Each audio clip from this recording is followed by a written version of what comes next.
Lors de son passage sur Terre, Jésus-Christ a mis en évidence l'effroyable manque de foi de l'humanité matérialiste. Il demanda si quelqu'un sur la planète posséderait une foi réelle lorsqu'il reviendrait. Découvrez la puissance de la foi et comment elle vous aidera au quotidien, maintenant sur la clé de David, avec Gérald Fleury. Bonjour à tous. Lorsque Jésus-Christ était sur terre, il a demandé quand le Fils de l'homme viendra pour gouverner la terre, trouvera-t-il la foi à ce moment-là sur terre? Il a poursuivi en disant qu'il y aurait une absence de foi, une véritable pénurie de foi en ce temps de la fin, lorsqu'il reviendra. C'est sa prophétie sur ce qui va se passer très bientôt lorsqu'il reviendra, et cela va se produire très bientôt. Il a critiqué certaines personnes et la façon dont elles mènent leur vie spirituelle en ce temps de la fin. Les gens disent même qu'ils ne semblent pas avoir le genre de foi qu'ils aimeraient avoir et qu'ils ne sont pas forts comme ils aimeraient l'être. Mais ils doivent vraiment comprendre à quel point il est important d'avoir foi en Dieu. C'est d'une importance capitale à bien des égards. La foi est une affaire spirituelle qui n'a rien à voir avec les 5 sens. Nous avons une brochure intitulée « Qu'est-ce que la foi ?» qui vous expliquera tout cela, et c'est vraiment un petit livre essentiel que vous devez comprendre, et il est si simple à comprendre. Nous espérons donc que vous en ferez la demande. Tous nos ouvrages sont gratuits. Dans Éphésiens 2, verset 8, nous apprenons que nous devrions nous calmer et faire confiance à Dieu et à ce qu'il dit dans la Bible. Et pourtant, très peu de gens prêtent attention à cette déclaration. Je vais donc vous lire une citation de notre brochure. « Ceux qui sont dans l'Église de Dieu ont la foi de Jésus. » Remarquez cela, la foi de Jésus. Ce n'est pas seulement notre foi en lui, mais sa foi, la foi même avec laquelle il a accompli ses miracles, qui est placée en nous et qui agit en nous. La foi même du Christ est en nous. La foi qu'il avait sur terre et qui a permis d'accomplir tous ces miracles à l'époque. Et il dit que vous pouvez avoir cette foi. Et c'est le genre de foi dont nous avons besoin même pour faire des miracles de temps en temps.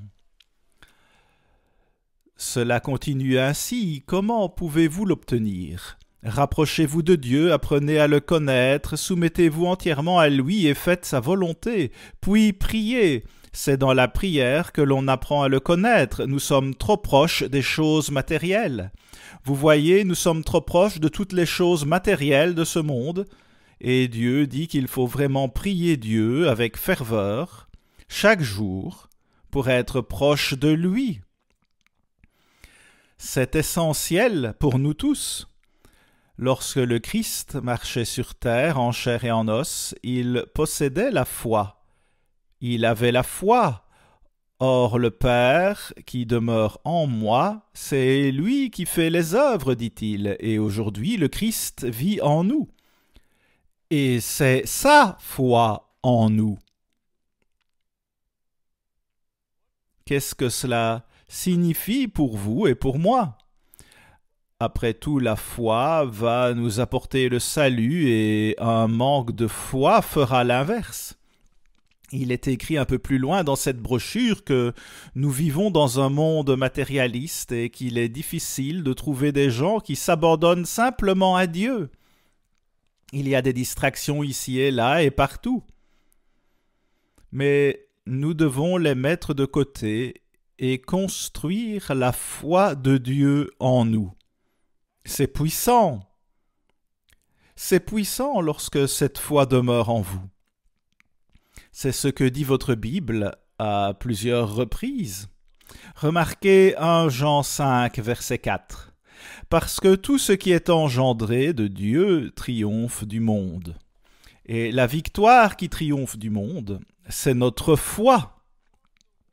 Il ne s'agit pas seulement de vaincre un pays, mais cette foi peut vaincre le monde entier et son mal. Cela surmonte les influences du monde. Ces maux se produisent dans le monde entier, mais Dieu dit que l'on peut vaincre le monde par la foi. N'est-ce pas merveilleux que Dieu nous donne ce genre de foi et de compréhension? Mais la plupart n'y croient pas. En réalité, seul un petit troupeau le croit. C'est ce que Luc nous apprend. Mais aujourd'hui, 95% des membres du peuple de Dieu ne sont pas en train de vaincre ce monde. Ils se sont détournés de l'enseignement de Dieu, et c'est une terrible tragédie. Pourtant, le Christ nous donne la foi pour vaincre le monde. C'est une déclaration puissante quand on y réfléchit. C'est tellement puissant. Et vous devez vaincre Satan et votre nature humaine pour que tout cela se produise. Mais considérez ce que Dieu nous donne. Il nous donne sa propre foi. Et je vais vous montrer un verset qui dit exactement cela dans un instant. Mais avant, je vais paraphraser Galates 2, verset 20. L'apôtre Paul a déclaré qu'il vit par la foi du Fils de Dieu. Je vis par la foi du Fils de Dieu. Le croyez-vous? Je dois me poser la même question. C'est ainsi que l'apôtre Paul a vécu. Et Dieu le Père nous donne la foi de son Fils unique engendré. La foi est donc nécessaire pour vaincre ce monde mauvais. Nous devons avoir une telle foi. Mais combien de personnes y croient vraiment et passent à l'acte? Cela changerait tout et apporterait la joie, le bonheur, la prospérité, toutes sortes de bénédictions, de guérisons et tout ce que vous pouvez imaginer si vous croyez simplement en Dieu. Il est notre guérisseur. Il nous guérit tant spirituellement que physiquement. Si nous lui faisons confiance et si nous avons foi en lui, une foi qui nous permet de surmonter notre nature pécheresse, c'est ce qui doit nous préoccuper. Aujourd'hui, j'aimerais vous parler du pouvoir de la foi. Le pouvoir de la foi, c'est une affaire spirituelle, mais si nous permettons à Dieu de nous donner cette puissance spirituelle, alors nous vaincrons le monde entier. Nous vaincrons aussi Satan le diable. Ce monde est rempli de mal, et Dieu dit « Je vous assure que par ma foi, vous vaincrez le monde. » Il ne vous vaincra pas, le monde est rempli de mal, mais il dit que vous pouvez le surmonter, ainsi que tous les problèmes auxquels nous sommes confrontés dans ce monde. Cela vous semble-t-il pratique? Vous avez besoin de la vue spirituelle. Vous devez voir cela d'un point de vue spirituel et quelle différence cela fait dans la vie. Considérez les problèmes que nous avons dans ce monde. Nous voyons ce monde mourir et sombrer dans la violence, le mal, les guerres, la haine, les meurtres et le terrorisme. Oh, comme ce monde est mauvais! Mais Dieu dit qu'il nous confiera un pouvoir énorme pour vaincre ce monde. Cela devrait attirer notre attention, mais nous devons faire quelque chose à ce sujet. Remarquez Apocalypse 3 et verset 21. Celui qui vaincra, je le ferai asseoir avec moi sur mon trône, comme moi j'ai vaincu, et me suis assis avec mon Père sur son trône. il nous dit que nous devons vaincre Satan comme il l'a fait, et si nous y parvenons, il nous permettra de régner sur son trône. Il siégera sur le trône de David et les prémices pourront y siéger également avec lui et régner éternellement. C'est la récompense impressionnante qu'il nous offre. Une récompense merveilleuse.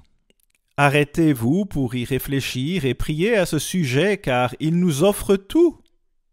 C'est la plus grande récompense que l'on puisse imaginer. Et c'est éternel. Si cela est réel dans votre esprit, cela vous incitera certainement à réfléchir profondément à cette question de la foi.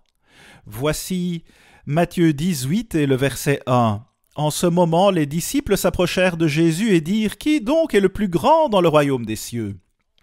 Jésus, ayant appelé un petit enfant, le plaça au milieu d'eux et dit « Je vous le dis en vérité, si vous ne vous convertissez et si vous ne devenez comme les petits enfants, vous n'entrerez pas dans le royaume des cieux. En d'autres termes, il faut prêter attention à Dieu et demeurer enseignable devant Dieu si vous voulez recevoir cette foi. Vous devez vous humilier comme un petit enfant et permettre à Dieu de vous enseigner. Il a tant à nous apprendre. Quel merveilleux mode de vie! Vous ne pouvez même pas l'imaginer à moins de vivre ainsi. Alors, Dieu désire nous enseigner. Le verset 6 dit « Mais si quelqu'un scandalisait un de ces petits qui croient en moi, il vaudrait mieux pour lui qu'on suspendît à son cou une meule de moulin et qu'on le jetât au fond de la mer. » Il parle de son peuple qui marche selon la foi. Voilà donc comment Dieu le protégera. Il dit que s'il croit en lui, il veillera sur ses petits et si quelqu'un commence à les maltraiter, ce sera comme si cette personne avait une meule de moulin pendue à son cou et qu'il était jeté au fond de la mer. Dieu fera beaucoup pour sauver et protéger son propre peuple. Où trouver une telle chose sur terre? Tout est si violent et si maléfique, et l'on ne sait jamais ce qui peut arriver dans ce monde, mais Dieu dit qu'il veillera sur son peuple. N'est-ce pas d'une valeur inestimable? Lisons maintenant Jérémie 17, verset 5. Ainsi parle l'Éternel. Maudit soit l'homme qui se confie dans l'homme. Maudit soit l'homme qui se confie dans l'homme, et qui prend la chair pour son appui, et qui détourne son cœur de l'Éternel. On ne peut pas se permettre de se fier à l'homme, sinon on s'éloigne de l'Éternel. Vous ne pouvez pas vous permettre de le faire. Si vous le faites, vous êtes maudit. C'est ce qui arrive si l'on se tourne vers l'homme, vers n'importe quel homme, mais vous devriez vous tourner vers la Bible qui est la parole de Dieu elle-même.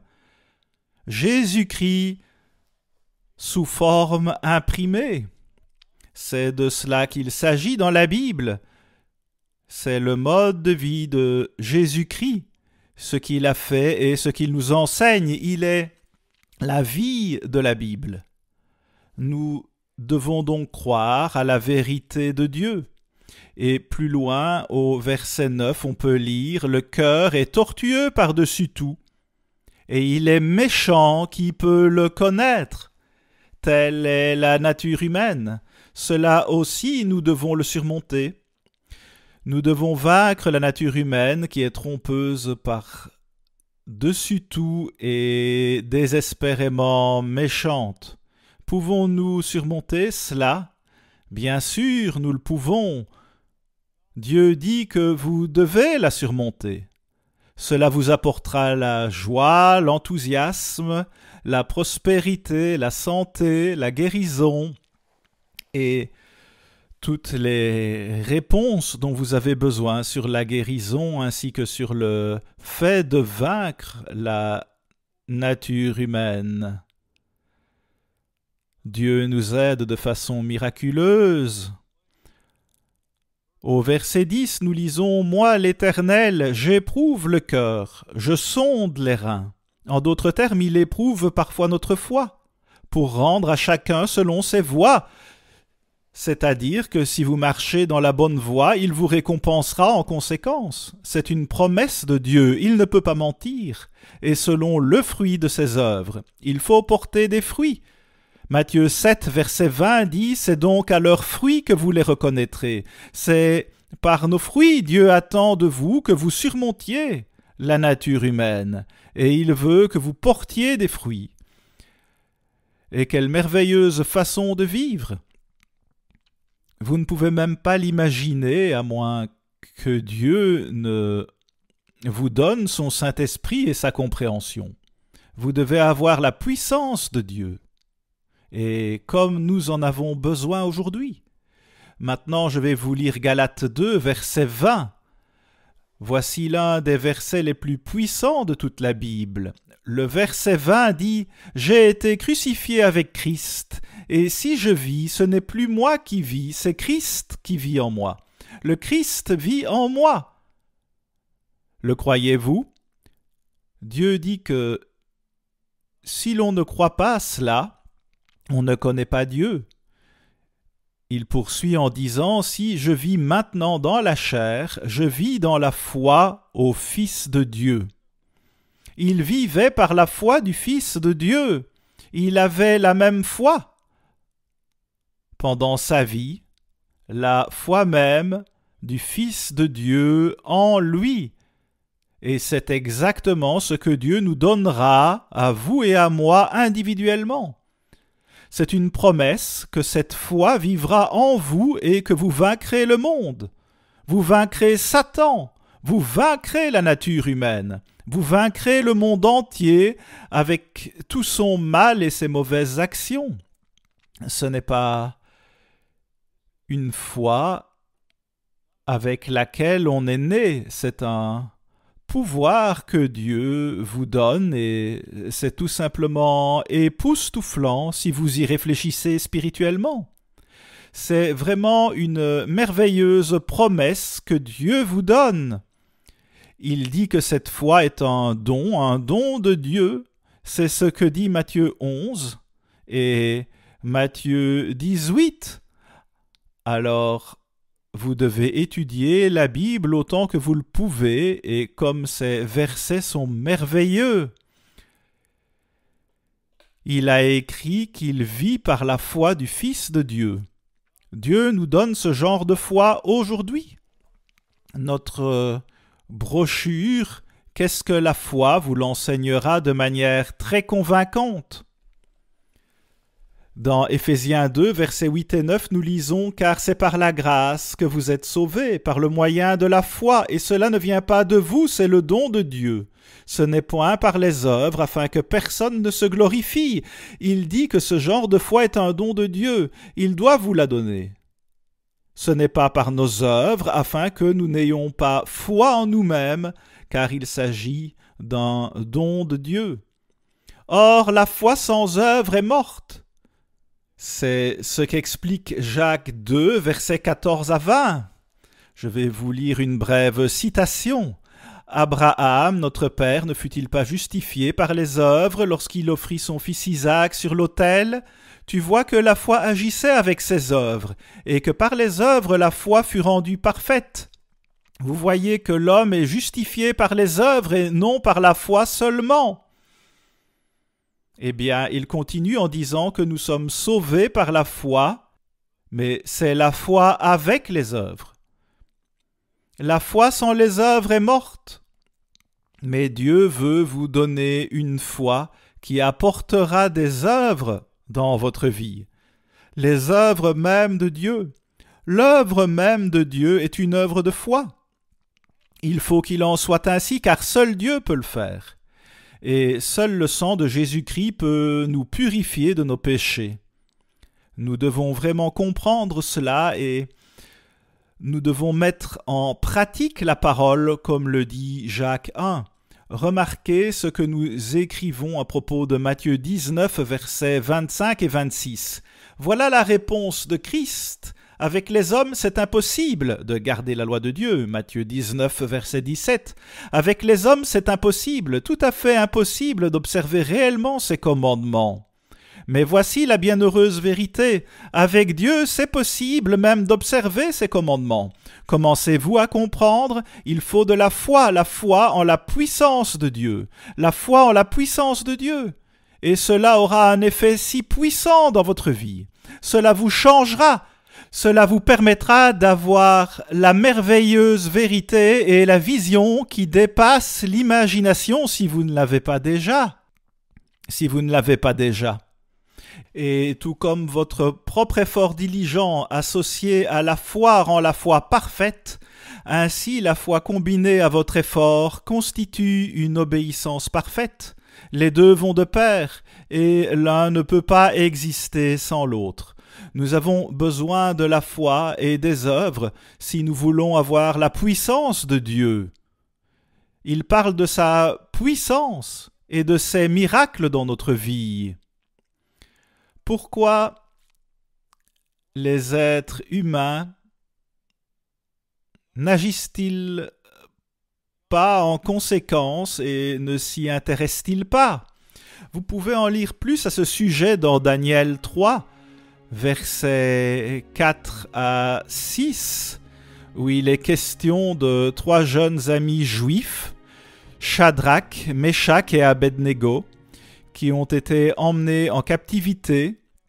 On leur a dit de se prosterner devant Nabuchodonosor, mais ils ont dit qu'ils ne le feraient pas, ils ne se prosternent que devant Dieu. Il leur a dit, si vous ne vous prosternez pas devant moi, nous vous jetterons dans une fournaise ardente et ce sera la fin pour vous. Et ils ont dit, allez, faites-le, mais nous ne changerons pas d'avis. Nous n'allons pas faire ce que vous dites. Nous allons faire confiance à Dieu, même si nous devons tous trois mourir dans le feu.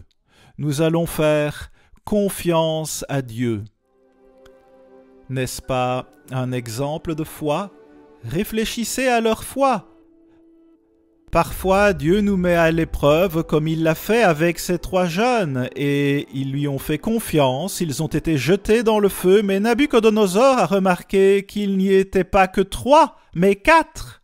Et le 4e était Jésus-Christ lui-même. Il est toujours là pour aider son peuple et faire des miracles pour son peuple. C'est l'un des plus grands miracles que vous pouvez lire dans la Bible. Et c'est vrai, il a effectivement eu lieu, et vous pouvez le prouver. Vous pouvez le prouver en découvrant ce que dit la Bible à propos de Daniel et comment tout cela s'adresse à nous dans ce temps de la fin. À la semaine prochaine, ici Gérald Fleury. Au revoir les amis. Tous nos ouvrages sont disponibles gratuitement, sans frais ni engagement de votre part. Commandez « Qu'est-ce que la foi ?» notre leçon biblique sur la foi et l'épître de Jacques.